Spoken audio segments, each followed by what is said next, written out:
예수님의 증인 베드로라는 제목으로 함께 말씀 나누도록 하겠습니다. 이번 주에 세계적인 아이돌 그룹 방탄소년단 BTS UN 총회 무대에서 연설을 했지요. 제가 그 연설을 보면서 참 감동을 많이 받았습니다. BTS 리더 김남준이라는 청년이 유창한 영어로 연설을 했습니다. 많은 분들이 아마 보셨을 터이고 또 소식을 들었을 겁니다.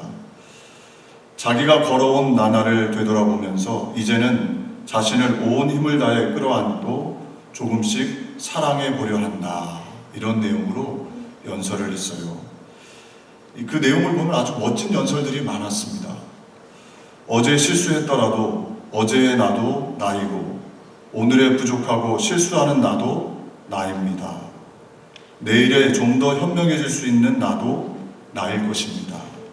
이런 내 실수와 잘못을 모두 나이며 내 삶의 별자리에 가장 밝은 별무리입니다. 저는 오늘의 나이든 어제의 나이든 앞으로 되고 싶은 나이든 제 자신을 사랑하게 되었습니다. 24밖에 안 된 청년이 한 연설이라고는 믿겨지지 않을 정도로 아주 명연설을 했습니다. 삶의 지혜가 아주 듬뿍 담겨있는 연설이 아닌가. 남을 비교하면 열등감이 생기지요. 그리고 열등감에 사로잡혀 행복한 삶을 살 수가 없지요. 조촐할 망정 자신의 삶을 걸어온 길, 걸어가고 있는 길, 걸어갈 길을 사랑하며 사는 것, 그것이 잘 사는 길이 아닌가. 어떻게 살아갈 것인가. 이 삶의 질문은 순례자의 길을 걸어가고 있는 저와 여러분 모두에게 늘 질문되어지는 질문이지요. 우리가 교회는 어떤 모습으로 가야 되는 것인가? 성도들은 어떤 모습으로 신앙생활을 해야 되는가? 그 질문을 가지고 지금 사도행전을 살펴보고 있습니다. 참된 교회의 모습은 어떤 모습인가? 참된 성도의 모습은 어떤 모습인가? 그래서 사도행전의 주제는 사도행전 1장 8절이죠. 오직 성령이 너희에게 임하시면 너희가 권능을 받고 예루살렘과 온 유대와 사마리아 땅끝까지 이르러 내 증인이 되리라. 사도행전의 전체 내용은 성령 받은 하나님의 사람들이 삶의 자리 예루살렘에서부터 시작해서 땅끝까지 예수님의 증인이 된 내용을 기록하고 있습니다. 오늘 이 본문 말씀은 아주 짧아요. 짧은 말씀이지만 가장 잘 사도행전 1장 8절을 함축하고 있는 말씀이 아닌가. 오늘 말씀을 살펴보면서 저와 여러분 이 베드로의 모습 살펴보면서 저와 여러분도 우리가 이 순례의 길에 어떻게 살 것인가, 무엇을 위해 살 것인가를 다시 한번 점검하면서 하나님 앞에 참된 성도, 참된 교회의 모습으로 은혜를 누리시기를 주님의 이름으로 축복을 드립니다. 첫 번째로 전도가 삶의 목적이 되었습니다. 오늘 32절에 보면 이렇게 말씀합니다. 우리 32절 말씀 같이 합독할까요? 그때 베드로가 사방으로 두루 다니다가, 베드로가 사방으로 두루 다녔다 성경은 말씀합니다. 두루 다니면서 무엇을 했을까요? 왜 베드로는 사방으로 두루 다닌 것일까요? 집이 없어서요? 일터가 없어서? 할 일이 없어서? 베드로가 왜 두루 다닌 것입니까? 베드로는 어떤 사람이었습니까? 예수님의 소위 수제자라고 불렀지만 그가 예수님이 늘 지근거리에서 베드로를 사랑해 주셨어요. 그런데 베드로는 자신 목숨을 걸고 예수님을 절대 버리지 않겠다고, 다 버려도 나는 절대 아니라고 했던 그 베드로, 그는 호언장담한 것과는 전혀 다르게 계집종 앞에서 예수님을 부인했고 또 부인만 한 것이 아니라 3번 부인하고 마지막엔 저주까지 했지요. 자신의 믿음 하나 스스로 감당할 수 없었던 인물이 베드로였습니다. 잘 믿는 것조차 할 수 없었던 그 인물 베드로였지요. 그런데 그 베드로가 부활하신 예수님 만난 다음에 예수님의 명령대로 성령을 받고 난 다음에 베드로는 지금 두루 다니면서 자신의 믿음 혼자 스스로 감당할 수 없는 그런 위치가 아니라 오히려 사람들을 향해서 예수 그리스도를 소개하고 전파하는 그런 예수님의 증인이 되는 삶을 살았던 것이죠. 이 사도행전 8장 9장을 보면 구성이 매끄럽지 않습니다. 우리가 지금 8장 마지막 부분, 거의 마지막 부분을 살펴보는데 8장 9장 내용에 어떤 내용이 있냐면 이 예루살렘에 핍박이 심해지니까 집사님, 빌립 집사님이 복음을 들고 사마리아로 향합니다. 그래서 사마리아의 복음이 왕성하게 증거가 되죠. 그리고 그 빌립 집사님이 광야로 성령의 인도함을 받고 내려가죠. 거기서 에디오피아 내시에게 복음을 증거합니다. 그리고 나서 사울의 이야기가 나오죠. 사울이 다메섹에 예수 믿는 사람들 핍박하려고 가다가 그곳에서 호련의 하늘로부터 큰 빛을 받고 그가 엎드려집니다. 그리고 회심을 하게 되죠. 그곳에서 예수님을 만납니다. 그리고 아나니아의 안수기도를 통해서 눈을 뜨게 되고 복음을, 예수님을 전하는 삶을 삽니다. 그리고 나서 이 9장 오늘 본문 말씀이 베드로의 말씀이라는 말이죠. 여기 갔다 저기 갔다, 이 사람이 나왔다 저 사람이 나왔다. 8장 9장은 조금 정신없어요. 근데 왜 하나님께서 누가, 의사였던 누가, 어떻게 보면 가장 과학적이고 꼼꼼했던 성경 저자들 중에 그런 누가를 통해서 이렇게 엉망으로, 어떻게 보면 정신없이 다양한 사람들이 나오며 복음 이야기를, 복음 증거 이야기를 적고 있는 것일까요? 그 이유가 있습니다.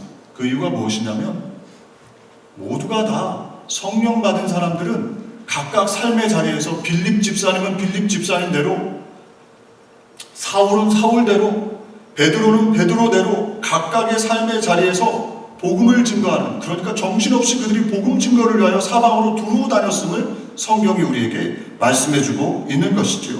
그들 마음속에 성령을 체험한 이 빌립 집사님, 베드로, 사울, 그들의 마음속에 예수님의 명령이 떠나지 않았던 것입니다. 예수님 여러 곳에서 명령을 하셨죠. 마태복음 28장 19절, 그러므로 너희는 가서 모든 민족을 제자로 삼아 아버지와 아들과 성령의 이름으로 세례를 베풀고, 마가복음 16장 15절도 말씀합니다. 말씀 우리 같이 합독해 볼까요? 또 이르시되 너희는 온 천하에 다니며 만민에게 복음을 전파하라. 아멘. 사도행전 1장 8절 우리 다시 한번 말씀을 합독할까요? 오직 성령이 너에게 임하시면 너희가 권능을 받고 예루살렘과 온 유대와 사마리아 땅끝까지 이르러 내 증인이 되리라 하시니라. 아멘. 모두가 다 어떻게 살 것인가? 성령을 받고 나니까 그들의 삶의 우선순위가 복음 증거가 되었다는 것이죠. 할렐루야. 이 말씀이 저와 여러분의 삶에도 이 말씀이 깨달아지고 이 말씀대로 결단되어지는 은혜가 있으시기를 주님의 이름으로 축복을 드립니다. 제가 지도를 하나 준비했는데요. 한번 보실까요? 우리가 보면 이 가이사라 이렇게 빨갛게 되어 있는데 가운데 부분 보면 사마리아가 있습니다. 그리고 지금 베드로가 있는 곳은 요빠, 이 대해 지중해 요빠 바로 밑에입니다. 그리고 저 위쪽에 보면 다메섹이죠. 그래서 빌립 집사님은 사마리아, 사울은 다메섹, 베드로는 요빠, 각각 여러 곳에서 지금 복음이 산발적으로 증거되고 있는 모습을 보여주고 있는 것입니다. 성령 받은 사람들은 삶의 우선순위가 그렇게 복음을 증거한다는 것이죠. 할렐루야. 저와 여러분도 동일하게 이 복음 증거 앞에 마음 문이 열려야 하는데요. 어떻게 그럼 우리가 복음을 증거할 수 있습니까? 예수님께서 말씀하시기를 그냥 복음 증거해라 말씀하시지 않고요. 제자들에게 말씀하셨습니다. 너희가 예루살렘을 떠나지 말고 아버지께서 약속하신 성령을 기다려라. 몇 날이 못 되어 성령을 받을 것이다. 그리고 나서 실제로 제자들이 예수님 하늘로 승천하시자마자 달려나간 것이 아니라 성령을 기다렸지요. 기다리고 열흘 동안 간절히 하나님 앞에 기도했습니다. 기다렸더니 성령이 그들 가운데 임했고, 성령으로 충만한 그들이 자신의 믿음 건수하는 것이 아니라 이제는 담대해져서 자신의 삶의 자리에서 복음 증거자로 살았던 것이죠. 그것이 참된 신앙, 참된 교회의 모습이라고 성경은 우리에게 말씀해주고 있는 것입니다. 우리 교우들도 오늘 예배 가운데 이 성령 하나님을 사모하시기를 주님의 이름으로 축복을 드립니다. 아멘. 내가 예수님의 제자라면, 예수님의 명령 앞에 순종하길 원한다면, 복음을 증거하길 원한다면 성령으로 잠겨야 돼요. 우리가. 아멘. 그럴 때 우리 안에 내 힘이 아니라, 못하는 내가 아니라 성령 하나님께서 우리를 이끌어 주셔서 삶의 자리에서 예수님을 증거하고 또 땅끝까지 가서 복음을 증거할 수 있는 은혜가 저와 여러분의 삶에 임하게 되는 줄로 믿습니다. 네. 두 번째로 오늘 베드로를 통해서 우리가 기억해야 될 것은 지극히 작은 자를 향한 관심과 사랑입니다. 오늘 33절 말씀, 우리 말씀을 같이 합독할까요? 거기서 에니아라 하는 사람을 만나매 그는 중풍병으로 침상에 누운 지 8해라. 아멘. 이 베드로가 복음을 가지고 두루 다니다가 루다에 도착을 했습니다. 그런데 복음을 들고 두루 다녔던 베드로가 얼마나 많은 사람들을 만났을까요? 많은 사람들을 만났을 겁니다. 그런데 성경은 유일하게 한 사람만 기록합니다. 그 사람이 바로 에니아라는 사람이지요. 에니아는 어떤 사람이라고 성경은 말씀합니까? 그가 중풍병자였다. 중풍병을 몇 년 앓았어요? 8년, 8해를 중풍병을 앓았다고 성경은 말씀합니다. 혹시 중풍병, 풍 맞으신 분들 보신 적 있습니까? 주변에? 제가 한국에서 사역할 때 풍 맞으신 분을 봤어요. 근데 이 풍을 맞으면 반쪽이 이제 거의 못 쓰게 되더라고요. 반쪽을 못 쓰면 움직이질 못해요, 일반적으로. 그러니까 누군가의 도움 없이는 중풍병자는 살아갈 수가 없습니다. 절망적이지요. 화장실을 갈 때, 밥을 먹을 때, 잠을 자러 갈 때 모두가 누군가의 도움이 필요합니다. 그 절망적인 상태가 몇 년이었다고요? 하루 이틀도 아니고요. 1년, 2년도 아니고 8년을 그렇게 살았어요. 본인만 힘든 게 아니에요. 가족들이 얼마나 힘들었겠습니까? 그 중풍병자를 건사해야 하니까.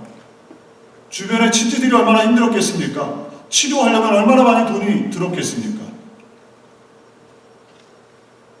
베드로는 지금 많은 사람들 중에 많은 사람들을 복음을 두루 전파하며 다니면서 베드로의 눈에 들어왔던 사람은 고위공직자가 아니라, 높은 사람이 아니라 베드로의 눈에 들어왔던 사람은 가장 작은 사람, 가장 지극히 별 볼 일 없어 보이는 사람, 그 사람 에니아가 그의 눈에 들어왔고 베드로는 그를 만나러 간 것입니다. 이 말씀, 이 베드로가 왜 에니아에게 집중했을까?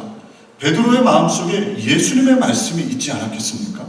마태복음 25장에 보면 예수님께서 이 땅에 오실 때 어떤 모습으로, 임금으로 오셔서 이 세상의 모든 사람들을 심판하신다고 말씀합니다. 마태복음 25장 31절부터 33절 말씀, 우리 말씀을 같이 합독하겠습니다.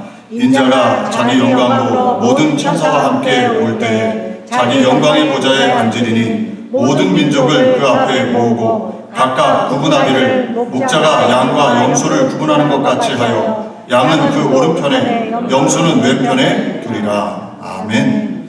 우리 예수님께서 이 땅에 심판주로 오신다는 것이죠. 마지막에 심판주, 임금으로 이 땅에 오셔서 두 그룹으로 나눈다는 것입니다. 사람들을 오른편에는 양을, 왼편에는 염소를 이렇게 구분하신다.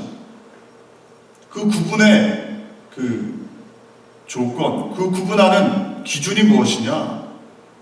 오늘 성경에 보면 이렇게 말씀합니다. 마태복음 25장 40절 말씀도 우리 같이 합독하겠습니다. 임금이 대답하여 이르되 내가 진실로 너희에게 이르노니 너희가 여기 내 형제 중에 지극히 작은 자 하나에게 한 것이 곧 내게 한 것이니라 하시고. 아멘.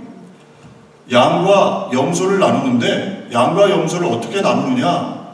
지극히 작은 자 한 사람에게 한 것, 그것 가지고 양과 염소를 나눈다는 것이죠. 그래서 양은 영원한 생명 천국에 들어가고 염소는 영원 형벌, 귀신과 사단과 함께 지옥에 들어간다는 것입니다. 그런데 그것이 예수 믿는 믿음만이 아니라 예수님이 말씀하시기를 지극히 작은 자 한 사람에게 한 것 가지고 구분하신다는 거예요. 다시 말해서 예수 믿는 믿음이 있다면 지극히 작은 자 한 사람에게 그 믿음을 보인다는 것이죠. 베드로는 이 말씀이 마음속에 콕 박혔던 것이 아닌가. 그러니까 그가 수많은 사람들이 있는데 고위공직자, 높은 사람들, 부귀 명예를 누리는 사람들도 있을 터인데 애니야, 중풍병자, 가장 지극히 작은 8년 동안 고생해서 절망적인 상태에 있는 그에게 집중한 것이죠. 그를 주목하고 그를 만난다고 성경은 말씀하고 있습니다. 그럼 지극히 작은 자가 누굽니까?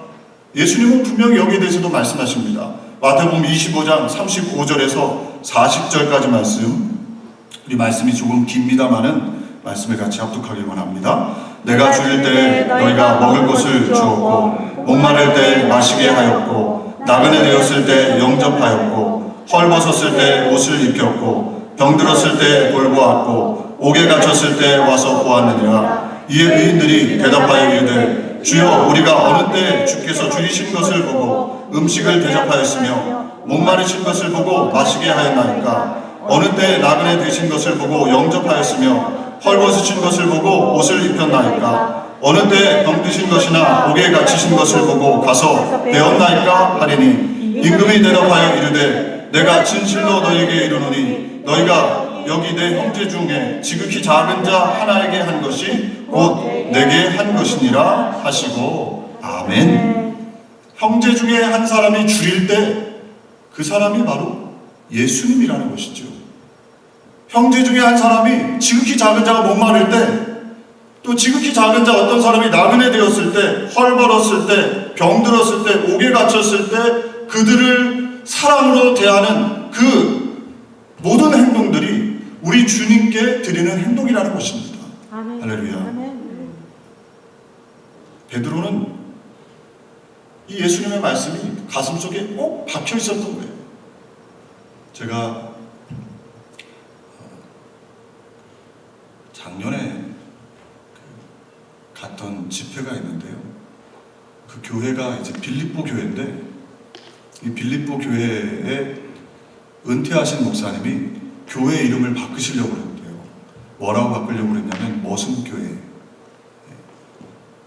교회가 섬김, 머슴이 되어야 한다. 근데 이름을 바꾸려고 교회 교우들한테 얘기했더니 교우들이 다 반대하더래요. 아니 교회 좋고 아름다운 이름들 얼마나 많은데 하필이면 머슴입니까? 우리 교회 나오면 그럼 다 머슴 돼야 되는 겁니까? 재직들이 다 많은 분들이 반대를 한 것이죠. 그래서 이름은 못 바꾸고 별칭으로 늘 그 주보 밑에 머슴교회 이렇게 가로를 치고 놓답니다. 그래서 이분이 늘 강조하시는 게 뭐냐면 섬김이에요. 섬김.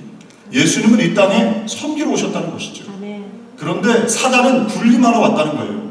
누군가를 지적하고 가르치려고 하고, 그것은 사단의 모습이죠. 예수님의 모습은 섬김입니다. 나를 낮추고 누군가를 예수님의 마음으로 섬기는 것. 특별히 지극히 작은 사람들, 연약해 보이는 사람들, 내가 볼 때 별 볼 일이 없어 보이는, 내가 잘해줘도 특별히 나에게 돌아올 것이 없는 사람들, 그 사람들에게 한 것이 바로 우리 주님께 한 것이다. 이 말씀이 이 목사님의 마음에 확 박혀 있는 거예요. 그래서 그 교회에 가면 얼마나 따뜻한지 몰라요. 주로 개척교회, 어려운 교회 목회자들 1년에 한 번씩 초청해서 집회를 하는데요. 성도님들이 가정마다 초청합니다. 목사님들을. 가서 가보면 목사님들이 다 감동하고 와요. 얼마나 사랑으로 섬기는지. 가정에서 잠을 잘 때에도, 또 일어날 때에도, 또 예배를 드릴 때에도 그 교회가 얼마나 따뜻한지 몰라요. 교회에 들어가면 성도님들이 처음 보는 사람도 인사를 꾸벅꾸벅 해요. 서로서로. 어떤 교회는 성도들 간에도 얼굴도 안 마주치고 눈도 안 마주치고 인사도 안 하는 경우가 있는데, 그 교회는 2번 만나도 3번 만나도 매일매일 여러 번 만나도 동일하게 따뜻하게 인사를 하죠. 왜냐하면 섬김, 예수님의 마음을 가지고 섬기니까 그 교회가 따뜻해지니까 자연스럽게 교회에 수많은 사람들이 몰려오고 많은 영혼이 전도가 되는 것이죠. 예수님 뭐라고 말씀하셨습니까? 이 땅에 마가복음 10장 45절 우리 말씀 같이 합독해 볼까요? 인자가 온 것은 섬김을 받으려 함이 아니라 도리어 섬기려 하고 자기 목숨을 많은 사람의 대성물로 주려 함이니라. 아멘. 예수님 이 땅에 섬기를 받으러 오신 것이 아니라 섬기러 오셨다 말씀하셨죠. 실상 그렇습니다. 우리 예수님 이 땅에 오셔서 예수님은 누구를 만나 주셨습니까? 종교 지도자들을 그들의 죄를 지적하셨지 그들을 품진 않으셨어요. 교만한 자들은 내어치셨고 오히려 연약하고 가난하고 소외되고 병든 사람들, 스스로 죄인이라고 느끼는 사람들은 하나님께서 예수 그리스도를 통해서 그 은혜를 베풀어 주신 것을 보게 됩니다. 남편을 5번 바꾸고 6번째 살았던 그 수가 성녀인 그를 예수님은 하필이면 찾아가셨어요. 동족들을 등쳐먹었던 삭개오, 세리장 삭개오, 손가락질 받았던 그를 예수님이 이름을 부르셨습니다. 그리고 그와 함께 해주셨죠. 많은 죄인들, 가난한 사람들, 절망적인 상황 속에 있었던 병자들, 그들을 우리 예수님이 품어주셨어요. 할렐루야. 베드로는 바로 예수님의 마음을 성령으로 충만케 되니까 갖게 되는 것이죠. 그래서 애니아를 보게 되었고 만나게 되었고 그 애니아를 향해 예수님을 소개할 수가 있었던 것입니다. 사랑하는 교회 여러분, 우리 교회가 어떤 교회가 되어야 될까요? 우리 주님이 원하시는 교회의 모습은 어떤 모습일까요? 어떤 성도가 우리 주님이 기뻐하시는 성도일까요? 섬김입니다. 아멘. 이 말씀이 저와 여러분의 마음속에 꼭 기억되시기를 주님의 이름으로 축복을 드립니다. 아멘. 섬겨야 합니다. 우리 교회가 따뜻한 교회가 되어야 합니다. 서로서로를 향해 지극히 작은 사람, 내가 볼 때 별 볼 일 없어 보일지 모르는 사람, 그 사람이 바로 예수님이라는 거예요. 아멘. 그러니까 그 사람을 사랑으로 대해야 하는 것이고, 섬길 때 저와 여러분의 삶이 영생의 길로, 하나님의 은혜의 길로 들어가게 되는 줄로 믿습니다. 아멘. 잠언 14장 31절 이렇게 말씀합니다. 가난한 사람을 학대하는 자는 그를 지으신 이를 멸시하는 자요, 궁핍한 사람을 불쌍히 여기는 자는 주를 공경하는 자니라. 아멘. 아멘.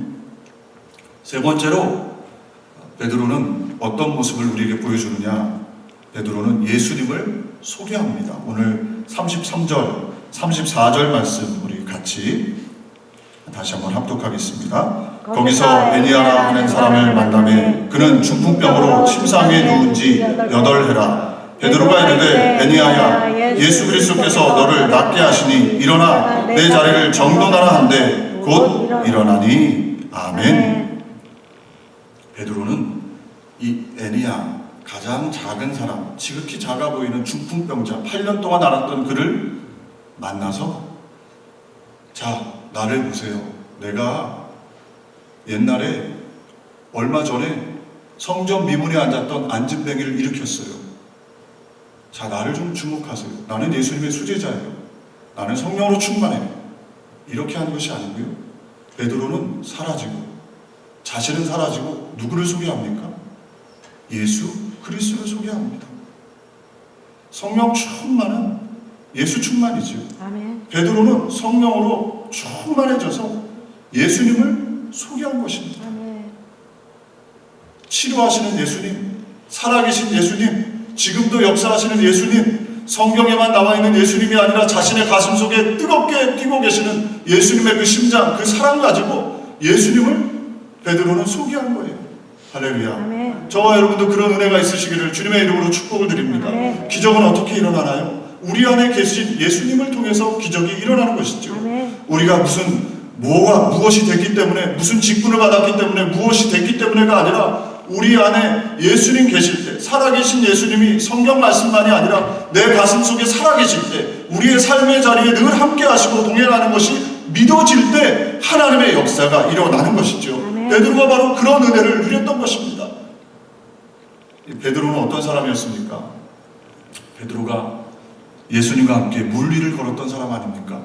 풍랑이 막 몰아칠 때 풍랑 저쪽에서 예수님이 걸어오셨어요. 성경에 보니까 제자들이 유령인 줄 알고 다 떨었습니다. 그런데 유일하게 한 사람 베드로가 주님이시여든 나를 걷게 해주십시오. 예수님께 요청합니다. 예수님께서 걸어오라 말씀하셨죠. 베드로가 그 말씀 듣고 예수님만 바라보고 걸어갔습니다. 그랬더니 물 위를 육지를 걷는 것처럼 걸어갔어요. 그러다가 예수님 바라보는 눈을 폭풍을 바라보고 풍랑을 바라보니까 물에 호르륵 잠기게 되었죠. 그 일을 통해서 베드로가 무엇을 배웠을까요? 아, 예수님만 바라봐야 되는 거구나. 환경의 어려움, 문제, 풍랑, 애니아 8년 중풍병 앓았던 그를 주목하는 것이 아니라 예수 그리스도를 믿음의 눈을 들어 바라보는 것입니다. 그 그리고 그 예수 그리스도를, 그가 바라본 예수 그리스도를 선포하고 전했을 때 하나님의 역사가 일어났던 것이지요. 저와 여러분도 동일합니다. 오늘 예배 가운데 하나님의 은혜는 어떻게 다가옵니까? 몸만 와 있다고요? 그렇지 않죠. 저와 여러분의 마음이 예수 그리스도께서 길이요 진리요 생명이신 것을 믿고 그 예수님 바라볼 때 저와 여러분 안에 하나님의 은혜, 하나님의 기쁨, 하나님의 주신 평강이 넘치게 되는 줄로 믿습니다. 문제가 크고 어둡고 답답해도 우리 주님 바라보면 저와 여러분의 삶에 넘치는 역사가 일어나게 되는 것이죠. 제가 요즘 히브리서 12장 1절부터 3절 말씀을 계속해서 생각을 하고 묵상을 합니다. 히브리서는 믿음장 11장 이후에 히브리서 12장 1절부터 3절까지가 히브리서 11장을 결론 짓는 말씀이지요. 이러므로 이렇게 되어 있습니다. 12장 1절이. 그래서 믿음의 사람들이 이렇게 살았는데 믿음은 바라는 것들의 실상이요 보지 못하는 것들의 증거인데 이제 믿음이 뭐냐? 그러므로 이렇게 결론을 내려요. 그 결론이 뭐냐? 참된 믿음은 예수 그리스도, 믿음의 주요 온전케 하시는 예수님을 바라보는 것이다. 어떤 환경, 어떤 삶의 자리, 고난, 핍박이 다가와도 예수를 바라보면 그것이 바로 믿음이라는 것이죠. 못하는 나, 연약한 나, 죄 많은 나, 환경이 어둡고 이것을 바라보는 것이 아니라 믿음의 주요 온전하신 예수님, 십자가의 고난을 참으시고 부활 승리하신 그 예수님, 그 예수님이 나를 위해서 나와 함께 십자가에 못 박혀 죽으셨고 그 예수님이 부활하셔서 생명을 얻으셨는데 그것이 나의 것이다. 그걸 자꾸 묵상하는 거예요. 그게 참된 믿음이라는 것이죠. 저와 여러분이 오늘 예배 가운데 그 믿음이 있을 때 저와 여러분의 삶에 하나님의 역사가 임하게 되는 줄로 믿습니다. 그리고 3절에 이를 생각하라 이렇게 말씀해요. 히브리서 12장 3절에 보면 너희가 피곤하여 낙심하지 않기 위하여 죄인들이 같이 자기에게 거역한 일을 참으신 일을 생각하라. 이 생각이 뭡니까? 생각하라. 제가 지난번에 설교 때도 한번 설교했던 것 같은데 생각은요, 이 사랑, 한국인들이 가장 좋아하는 단어가 사랑 아닙니까? 사랑의 사자가 생각사, 그리고 랑의 랑자는 양이 많다 그 뜻이죠. 그래서 진짜 사랑은 뭐냐? 생각하는 것이죠. 사랑하면 생각하게 됩니다. 마찬가지로 예수님을 늘 생각하는 거예요. 예수님이라면 어떻게 하셨을까? 예수님이라면 나의 삶의 자리에서 어떤 모습이셨을까? 이걸 자꾸 생각하는 것이죠. 그럴 때 저와 여러분 안에 믿음의 능력이 생기게 되는 것이죠. 할렐루야. 베드로가 바로 그 믿음 가졌던 것입니다. 예수를 바라보고 그 믿음 가지고 걸었더니 이 에리야가 중풍병에서 일어나는 놀라운 역사가 일어났던 것이죠. 베드로가 에리야를 일으킬 때를 보면 요한복음 5장이 생각이 납니다. 요한복음 5장에 보면 베데스다 연못에서 예수님께서 38년 된 병자를 치료하세요. 그 치료하실 때 이렇게 하십니다. 예수께서 이르시되 일어나 내 자리를 들고 걸어가라 하시니 그 사람이 곧 나아서 자리를 들고 걸어가니라. 아멘. 34절에도 우리가 같이 읽어볼까요? 오늘 본문 말씀 34절. 베드로가 예수님을 생각나게 예수님을 똑같이 카피합니다.